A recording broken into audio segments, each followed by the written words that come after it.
Jonas, warte mal. Ist das wirklich deine Tasche? Meine Tasche? Ja, natürlich. Warum fragst du? Weil ich glaube, dass du vor einer Stunde noch eine andere hattest. Was? Nein, das kann nicht sein. Ich hatte doch die ganze Zeit diese schwarze Tasche dabei. Bist du sicher? Vorhin im Café stand deine Tasche doch neben dem Stuhl. Die hatte vorne einen kleinen braunen Streifen. Moment mal. Jetzt, wo du es sagst, diese hier hat keinen braunen Streifen. Eben. Ich glaube, du hast aus Versehen die falsche Tasche mitgenommen. Oh nein. Das kann doch nicht wahr sein. Dann habe ich wahrscheinlich die Tasche von jemand anderem genommen. Und deine eigene ist vielleicht noch im Café. Oder jemand anders hat sie auch verwechselt. Das wäre wirklich peinlich. Ich war mit meinen Gedanken ganz woanders. Das habe ich gemerkt. Du warst so still. Ist alles in Ordnung? Ja, ich war nur müde. Und ich habe die ganze Zeit an morgen gedacht. Wegen deines Termins? Ja, ich muss morgen früh zum Amt und danach noch zu meinem Chef. Ich habe Angst, etwas zu vergessen. Und jetzt hast du vielleicht wirklich etwas vergessen. Oder besser gesagt, vertauscht. Sehr lustig. Entschuldigung, aber wir sollten schnell zurückgehen. Vielleicht sitzt die Person noch dort und sucht ihre Tasche. Ja, du hast recht. Hoffentlich ist meine Tasche noch da. Mein Portemonnaie ist drin, meine Unterlagen auch und mein Ladekabel. Was ist noch drin? Mein Notizbuch, ein Brief vom Amt und mein Ausweis. Dann müssen wir sofort zurück. Meinst du, wir sollen unterwegs in die falsche Tasche schauen? Vielleicht finden wir einen Namen oder irgendetwas mit einer Adresse? Eigentlich sollte man das nicht einfach so machen. Ja, stimmt. Aber wenn wir nur nach einem Hinweis suchen? Vielleicht später, wenn wir im Café niemanden finden. Erst gehen wir zurück. Gut. Hoffentlich ist es nicht zu spät. Das Café war ziemlich voll. Vielleicht hat der Kellner etwas bemerkt. Oder vielleicht hat die andere Person schon dort angerufen. Dann wäre das sogar gut. Ich kann es immer noch nicht glauben. Wie kann man denn die falsche Tasche mitnehmen? Ganz einfach. Wenn zwei Taschen ähnlich aussehen und man müde oder gestresst ist. Dann bin ich wohl das beste Beispiel. Reg dich jetzt nicht auf. Fehler passieren. Wichtig ist nur, dass wir schnell handeln.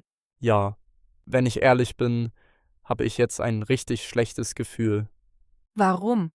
Ich weiß auch nicht. Irgendwie ist das komisch, Vielleicht nur, weil du nervös bist. vielleicht. Aber stell dir vor, in der Tasche ist etwas Wichtiges. Dann sollten wir erst recht keine Zeit verlieren. Komm, wir gehen schneller. Ja, und wenn deine Tasche nicht mehr im Café ist, Dann haben wir ein Problem. dann müssen wir ruhig bleiben und Schritt für Schritt überlegen. So wie immer? Genau. Gut. Aber ehrlich gesagt, hoffe ich, dass alles in 5 Minuten geklärt ist. Ich auch. Und wenn nicht, Dann finden wir eben selbst heraus, wem diese Tasche gehört. das klingt fast wie der Anfang einer komischen Geschichte. Vielleicht ist es genau das. Da sind wir. Hoffentlich ist noch jemand da, der uns helfen kann. Der Kellner steht noch hinter dem Tresen. Frag du ihn, Warum immer ich? weil du die Tasche genommen hast. Ja, schon gut. Guten Abend. Entschuldigung, ich glaube, ich habe aus Versehen die falsche Tasche mitgenommen. Sehr gut. Ja, ich saß vor ungefähr einer Stunde dort hinten am Fenster. Nein, meine eigene Tasche ist jetzt nicht mehr hier. Äh, verstehe. Danke. Und? Was hat er gesagt? Meine Tasche ist nicht mehr da. Aber kurz nachdem wir gegangen sind, hat wohl eine Frau nach einer schwarzen Tasche gefragt. Dann hat sie wahrscheinlich dasselbe Problem bemerkt. Ja, aber der Kellner kennt ihren Namen nicht. Hat sie vielleicht etwas hinterlassen? Eine Nummer? Nein, er meinte nur, dass sie sehr nervös war und schnell wieder gegangen ist. Das ist nicht viel. Nein. Dann bleibt uns wohl nichts anderes übrig. Wir müssen in die Tasche schauen. Ja, wenigstens nach einem Hinweis. Aber vorsichtig. Wir suchen nur nach einem Namen oder einer Telefonnummer. Einverstanden. Mach sie auf. Da ist ein kleiner Kalender, ein Schal, ein Notizheft, eine Wasserflasche. Und sonst? Hier ist auch ein Portemonnaie. Dann schau nach dem Ausweis. Moment. Interessant. Kein Ausweis. Gar keiner? Nein, nur etwas Kleingeld. 2 Karten vom Supermarkt und ein altes Ticket vom Bus. Gibt es irgendwo einen Namen? Im Kalender vielleicht. Warte. Hier steht auf der ersten Seite: Falls du dieses Buch findest, bitte anrufen. Wirklich? Super. Welche Nummer? Komisch. Da steht nur eine Nummer, aber kein Name. Lies sie vor. 0176. Warte, ich speichere sie schnell. Fertig? Ja. Ruf an. Ich. Natürlich du. Na gut, es klingelt. Niemand geht ran. Versuch es noch einmal. Wieder keine Antwort. Vielleicht ist das Handy in deiner Tasche. Stimmt, das wäre logisch. Gibt es noch etwas in der Tasche? Ja, hier ist ein Umschlag. Mach ihn auf. Ist das nicht zu privat? Eigentlich schon. Aber wir müssen doch wissen, wohin wir gehen sollen. Gut, nur ganz kurz. Was ist drin? Eine kleine Karte. Darauf steht Schließfach 214. Schließfach? Wo denn? Keine Ahnung, mehr steht da nicht. Vielleicht am Bahnhof? Möglich. Und was ist das? Ein Schlüssel mit einer kleinen Metallmarke. Da steht wirklich nur 214. Das wird immer seltsamer. Ja. Vor 5 Minuten dachte ich noch, wir finden einfach einen Ausweis und rufen jemanden an. Und jetzt haben wir einen Schlüssel und eine Karte mit Schließfach 214. Vielleicht gehört die Tasche jemandem, der gerade reist. Oder jemandem, der etwas am Bahnhof gelagert hat. Aber warum war diese Person dann so nervös? Vielleicht, weil in deiner Tasche auch wichtige Sachen waren. Stimmt. Vielleicht denkt sie jetzt, dass ihr Ausweis oder ihr Handy weg sind. Das Problem ist nur, wir wissen nicht einmal, wie sie heißt. Doch, warte mal. Im Notizheft steht auf der letzten Seite ein Name. Ich glaube, Leonie oder Leni. Die Schrift ist schwer zu lesen. Wenigstens etwas. Was machen wir jetzt? Ich würde sagen, wir gehen zum Bahnhof. Jetzt noch? Es ist schon spät. Genau deshalb. Wenn die Tasche wirklich mit einem Schließfach dort zu tun hat, ist das unsere beste Spur. Und wenn wir dort nichts finden? Dann überlegen wir weiter. Ich hätte nie gedacht, dass aus einem Café so ein Abend wird. Ich auch nicht. Aber jetzt will ich ehrlich gesagt wissen, was dahinter steckt. Ich auch. Dann los. Je länger ich darüber nachdenke, desto komischer finde ich die Sache, Warum genau? weil in der Tasche fast nichts Persönliches ist. Kein Ausweis, keine richtige Adresse, fast nichts. Ja, das ist mir auch aufgefallen. Normalerweise haben die meisten Leute doch mehr dabei. Vielleicht wollte die Person leicht reisen.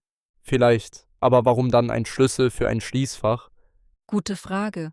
Und noch etwas. Das Notizheft ist fast leer. Nur ein paar Einkaufslisten und diese Telefonnummer. Vielleicht ist die Tasche extra nur für heute gepackt worden. Das klingt fast wie in einem Krimi. Übertreib nicht. Wahrscheinlich gibt es eine ganz normale Erklärung. Hoffentlich. Sag mal, was war eigentlich in deiner Tasche? Mein Portemonnaie, mein Ausweis, mein Notizbuch, ein Brief vom Amt, mein Handy-Ladekabel und mein Schlüsselbund. Dann hat die andere Person jetzt deinen Wohnungsschlüssel? Ja, dran habe ich gerade auch gedacht. Das ist wirklich nicht ideal. Nein. Wenn sie ehrlich ist, meldet sie sich sicher. Und wenn nicht? Dann muss ich vielleicht das Schloss wechseln lassen.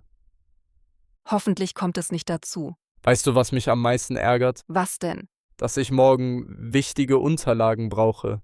Ohne die Tasche habe ich ein echtes Problem. Vielleicht bekommst du sie heute noch zurück. Hoffentlich.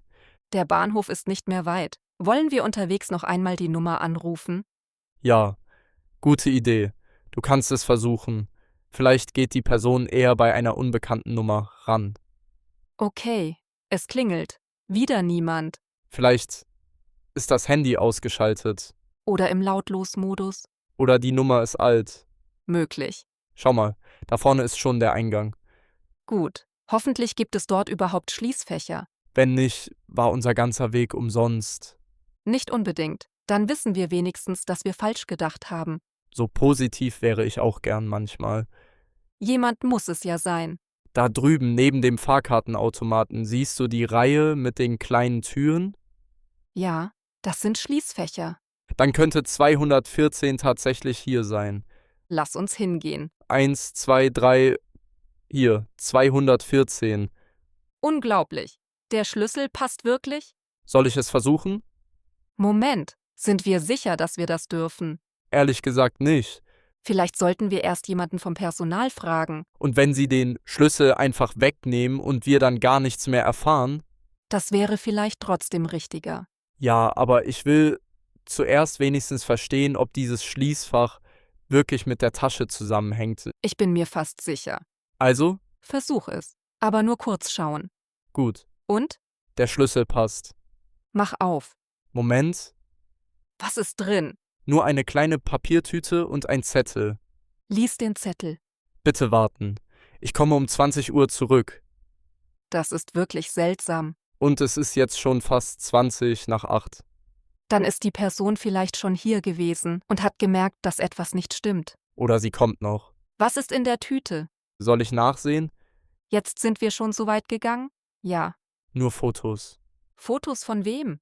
Von einer älteren Frau und von einem kleinen Jungen. Familienfotos? Vielleicht? Auf der Rückseite steht bei einem Bild für Mama. Jonas? Ich glaube, diese Tasche gehört jemandem, für den das alles sehr wichtig ist. Ja. Und jetzt möchte ich die Person erst recht finden. Was machen wir jetzt? Bleiben wir hier und warten? Ich denke ja. Wenn auf dem Zettel steht, dass jemand zurückkommt, ist das vielleicht unsere beste Chance. Aber wie lange? Noch ein bisschen. Vielleicht 10 oder 15 Minuten. Gut, dann setzen wir uns dort auf die Bank. Weißt du, ich frage mich immer noch, warum jemand Fotos in einem Schließfach lässt. Vielleicht wollte die Person sie später jemandem geben. Oder verstecken. Jonas, du machst die Geschichte jedes Mal dramatischer. Vielleicht. Aber ehrlich, es ist schon ungewöhnlich. Das stimmt. Und wieso steht auf dem Zettel nur: Bitte warten, ich komme um 20 Uhr zurück? Für wen ist das denn geschrieben? Vielleicht für eine andere Person, die das Schließfach öffnen sollte. Und dann hat die falsche Tasche alles durcheinander gebracht. Genau. Stell dir vor, jemand wartet vielleicht irgendwo auf diese Fotos. Ja.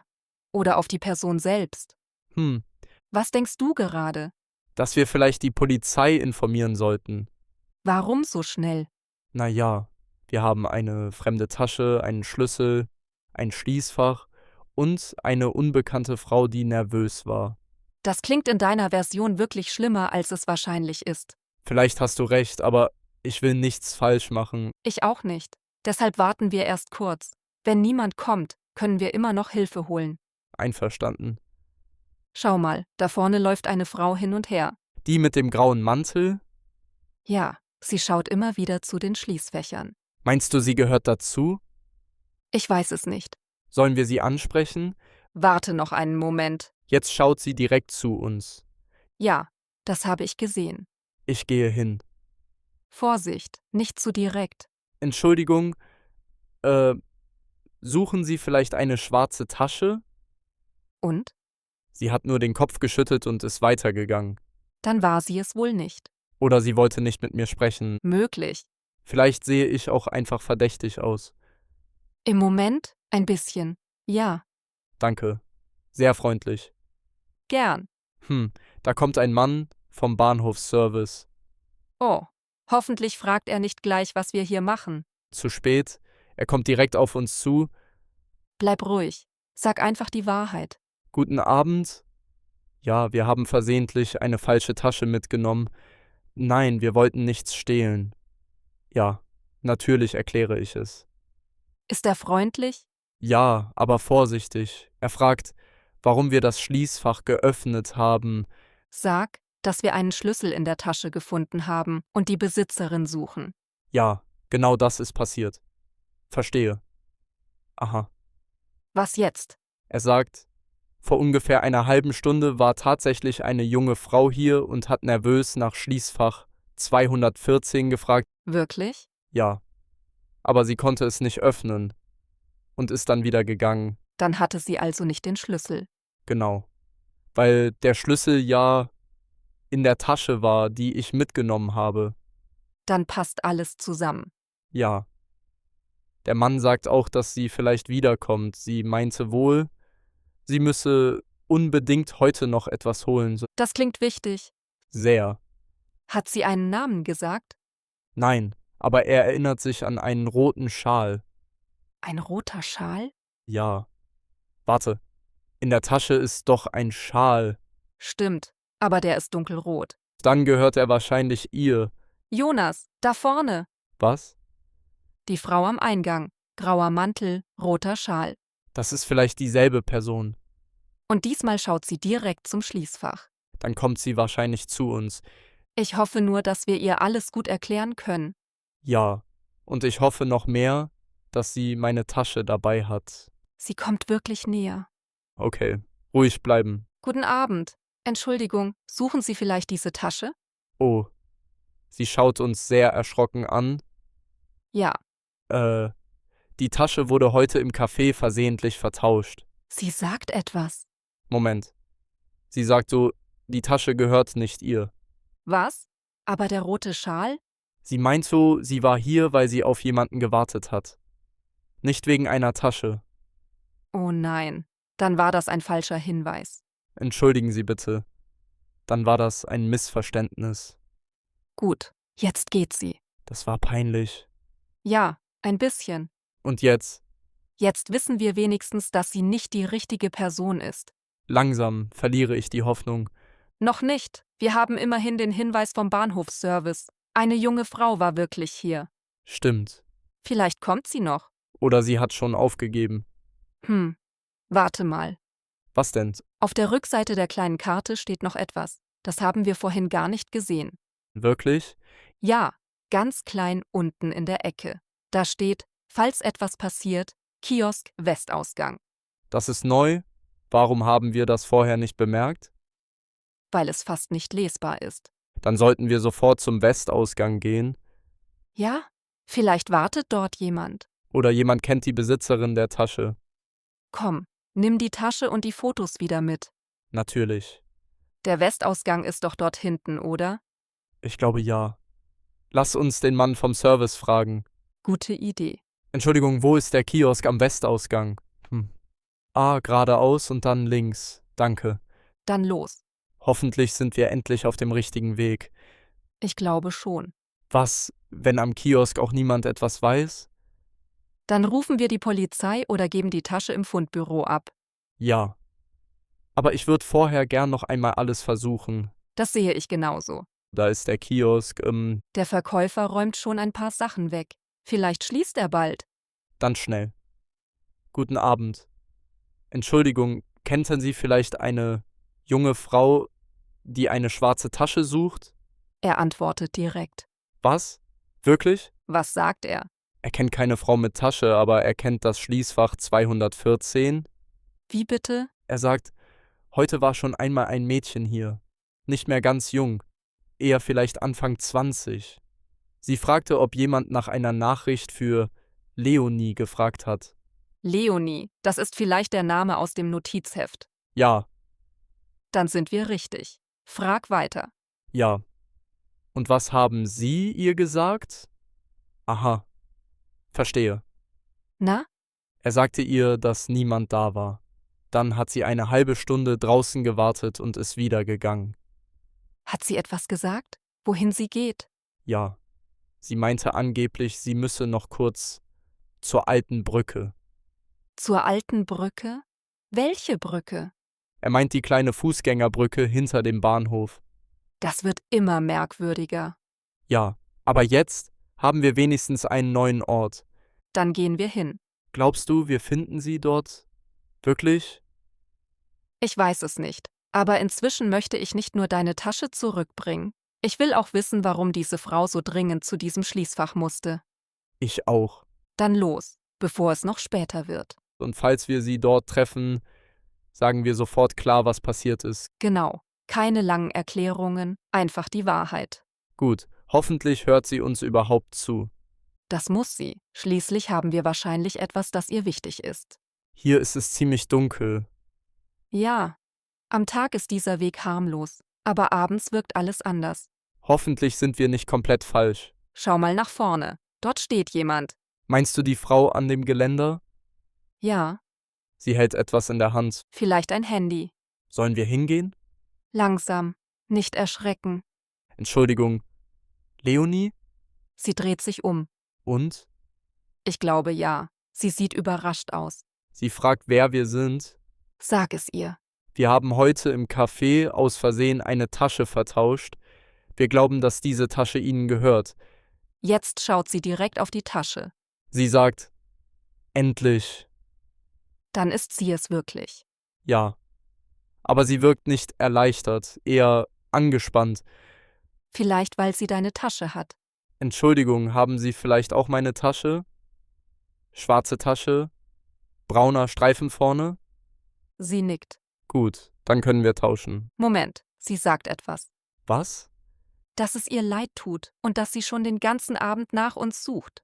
Wenigstens das? Aber sie sagt auch, dass sie deine Tasche nicht dabei hat, Was? Wieso nicht? weil sie an einem sicheren Ort gelassen hat.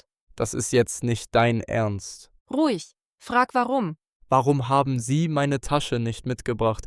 Sie sagt, sie hatte Angst, sie unterwegs zu verlieren. Und sie musste zuerst selbst etwas Wichtiges erledigen. Etwas Wichtiges? Mit den Fotos? Sie schaut jetzt auf die Tüte. Oh oh, hoffentlich ist sie nicht wütend, weil wir sie geöffnet haben. Sie fragt, ob wir die Fotos gesehen haben. Ja, nur kurz, es tut uns leid. Wir wollten nur herausfinden, wem die Tasche gehört. Jetzt ist sie still. Was macht sie? Ich glaube, sie kämpft mit den Tränen. Wirklich? Ja, Dann sind die Fotos wohl sehr wichtig. sie sagt, dass die ältere Frau auf den Bildern ihre Mutter ist. Oh, Und der kleine Junge ist ihr Sohn. dann verstehe ich gar nichts mehr. Warum liegen solche Fotos in einem Schließfach? Frag vorsichtig. Entschuldigung. Wenn ich fragen darf, warum waren die Fotos im Schließfach?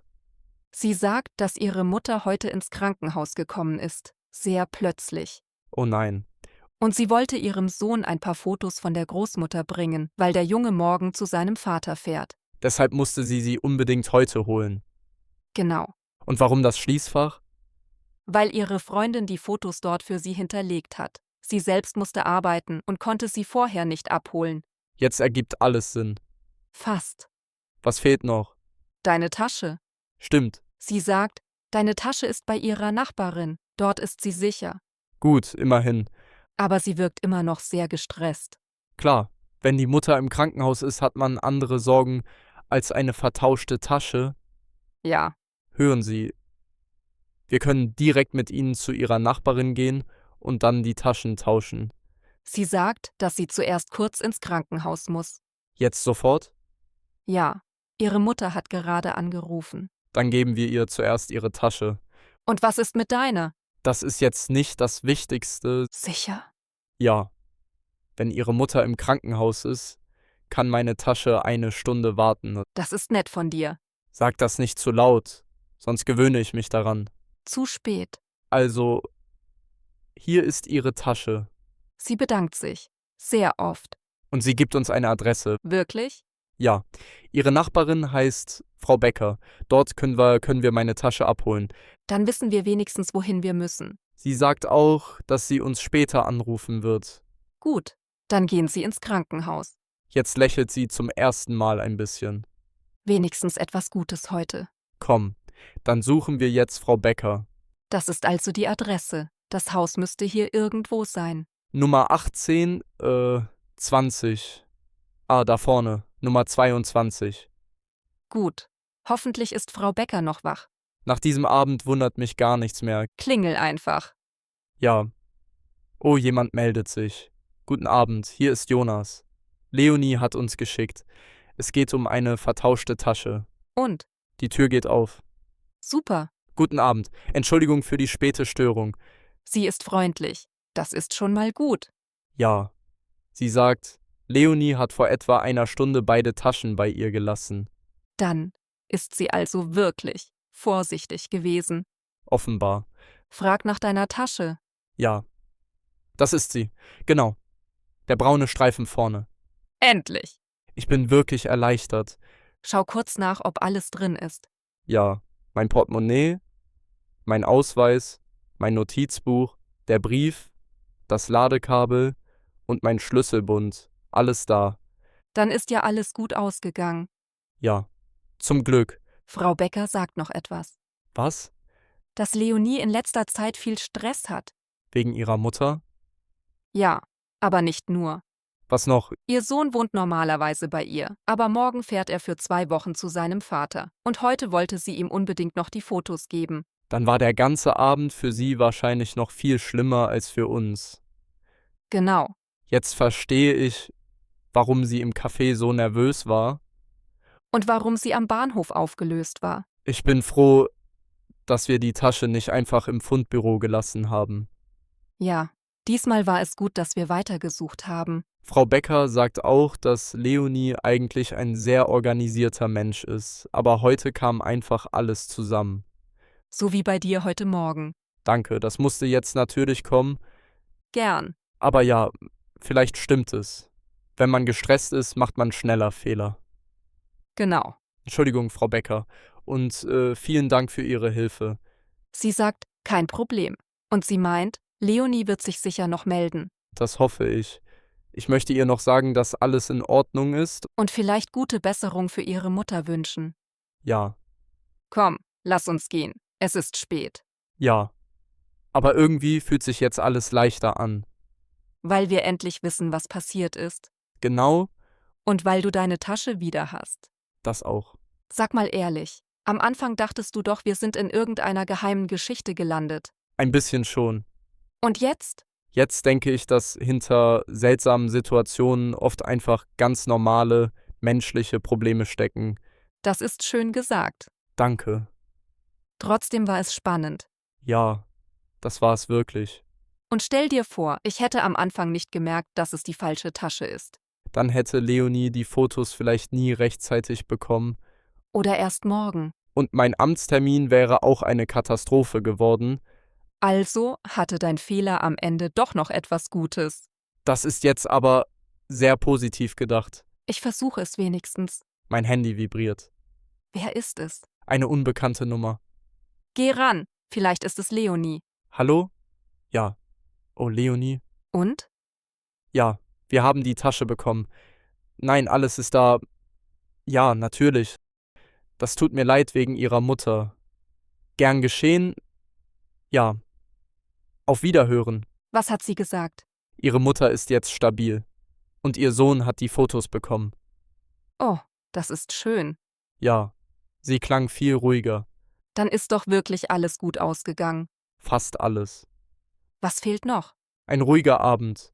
Den können wir jetzt vielleicht endlich haben. Ich hätte nie gedacht, dass ein normaler Kaffeebesuch so endet. Ich auch nicht.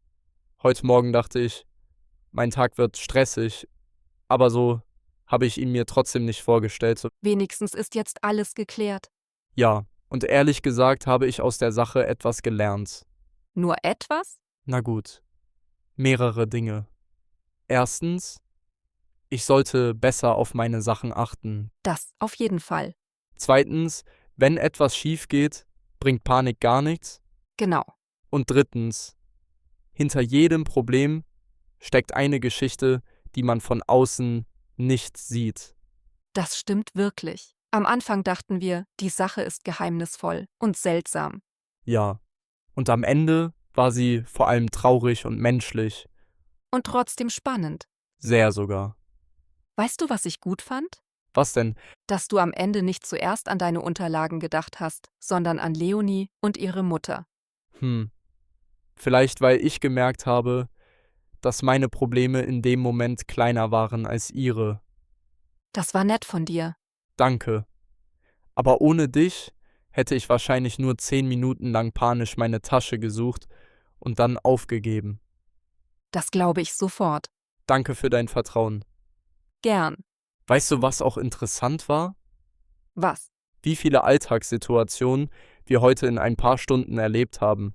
Stimmt. Café, Bahnhof, Kiosk, fremde Leute ansprechen, telefonieren, nach dem Weg fragen, etwas erklären. Genau. Eigentlich war das wie ein ganzer Sprachkurs in einem Abend. Ja, nur mit mehr Stress. Und mehr Schließfächern? Und mehr falschen Taschen. Hoffentlich nicht noch einmal. Bitte nicht. Morgen werde ich jedenfalls zweimal schauen, bevor ich irgendwo weggehe.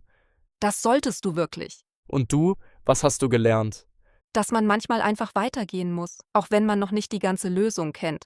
Das passt zu dir, Wieso? weil du immer ruhig bleibst und Schritt für Schritt denkst. Nicht immer. Aber ich versuche es. Heute hat es gut funktioniert. Ja, und ich bin froh, dass wir nicht einfach aufgegeben haben. Ich auch. Sonst hätten wir nie erfahren, warum die Fotos so wichtig waren. Oder warum Leonie so nervös war. Genau, Meinst du, ihr geht es jetzt besser? ich hoffe es. Wenigstens hat sie jetzt ihre Tasche zurück, ihr Sohn hat die Fotos und ihre Mutter ist stabil. Das ist schon viel für einen Abend. Ja. So. Und jetzt?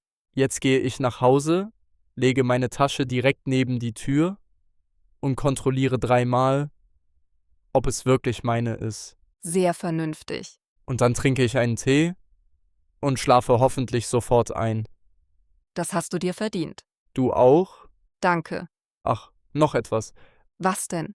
Wenn ich morgen wieder nervös bin, erinnere mich bitte an heute. Warum? Weil ich dann weiß, selbst wenn etwas schief geht, kann am Ende trotzdem alles gut werden. Das ist ein guter Gedanke. Ja, Dann ist diese Geschichte ja doch nicht nur chaotisch gewesen. nein. Ein bisschen chaotisch, ein bisschen anstrengend, aber am Ende auch wichtig. Und auf jeden Fall unvergesslich. Das auf jeden Fall. Gute Nacht, Jonas. Und vergiss diesmal nichts. Ich gebe mir Mühe. Gute Nacht, Mila. Gute Nacht. Und danke, dass du geblieben bist. Immer. Dann bis morgen. Bis morgen. Und bitte, nimm die richtige Tasche mit. Sehr lustig. Aber ja, diesmal passe ich auf.